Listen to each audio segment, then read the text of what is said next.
Es gribu likt tev aizdomāties. Mīlestība, kas ir pirmais, kas tev ienāk prātā? Padomā par savu otro pusi, vai tu viņu pienācīgi novērtē? Reiz labākā sajūta bija pamosties šim cilvēkam blakus. Viņš miegā izskatījās tik miermīlīgs, ka tā negribējās viņu mudināt. Tāpēc centies būt klusai nepamodot, viņš pamodās. Tev patīk saprināt viņu piespūdušos matus un redzēt viņu smaidām. Tagad vairs tas nav tik nozīmīgi. Tas ir pieredze pie viņa pamosties viņam blakus. Tev kaitīgi tas, ka viņš gatavoja tev kafiju, aizmirst cukuru, bet agrāk par to pasmējies. Tagad iedomājies, kā ir pamosties bez viņa. Tukšums blakus, negribēja rausies no gultas laukā, lai gatavoja kafiju savu pats, bet nekas, ka viņš šodien satiks. Parasti viņš pievilka tevi sev klāt un uzklusta, un jūs devāties katrs savās gaitās. Tagad tiek aši uzspiest un steidzīgi nenozīmīga buča. Šorīt nekā nav, bet nekas, ka viņš šorīt satiks.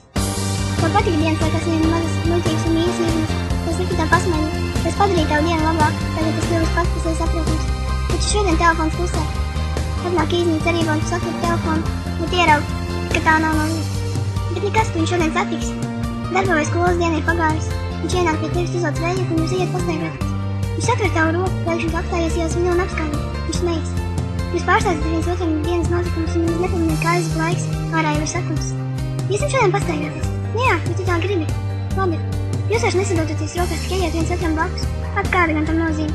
Šodien viņš neatnāk tev pakaļ, un jūs neejiet pastaigāties. Nekas viņš noteikti ir ar kaut ko aizņems, un tu viņu satiks vēlāk. Es tevi mīlu, tu dievināji teikt šos vārdus, dievināji to dzirdēt. Tas varbūt labāks par sajūtu, ka tevi kā ļoti mīlu. Tu mani mīli? Protams, tu zini, tas ir uzsākt jautājumu. Tā nebija atbilde, ko viņš gribēja dzirdēt. Mīlestība nav pašsaprotama. Šis vārds tu neesi teicis jau veselu mūžu, bet nekas, es tev pateikšu šovakar, kad satikšu, un vēl kad tev ir aizmirst. Laika gaitā dažādas dziesmas tev saistās ar mani, un laikas mainīties klausoties. Tu vairs par to nemaz neiedomājies. Šovakar tev, kad klausies šīs dziesmas, esās prātā un atmiņā piedzīvotu. Kur gan viņš ir? Sākumā, kad tāds pretējā dzimuma pārstāvs pievērst tam mīļotam cilvēkam uzmanību, tāds likās no gandrības. Bija taču patīkami, ka viņš kādam patīk, un citiem, un tomēr ir tikai tavs. Lielākoties mēs to neizņēmējām. Tagad tas tev stājās viņa kaitini, reizsirdīgi tevi taustām, un tu kļūsi nevajadzīga. Iemesls viņam. Tev patika noskatīt viņu pirms miega brunāt un neļaut vienu. Pārunāt nopietnas lietas un muļķis tāds muļķības. Ja murgoja pamostas, varēja pieglāsties pie mīļotā cilvēka. Ja viņš nebija blakus, tad katru nakti un iemešana sasūtīja īziņu uzvanu, lai novēlētu saules sapnis. Tagad šī īziņa ir kaut kas viņa obligāts.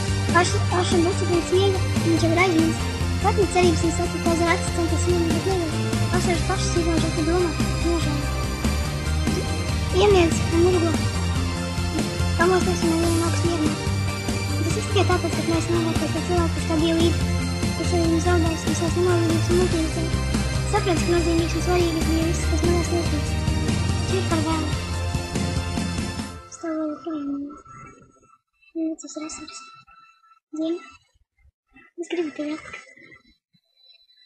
Atgriezt.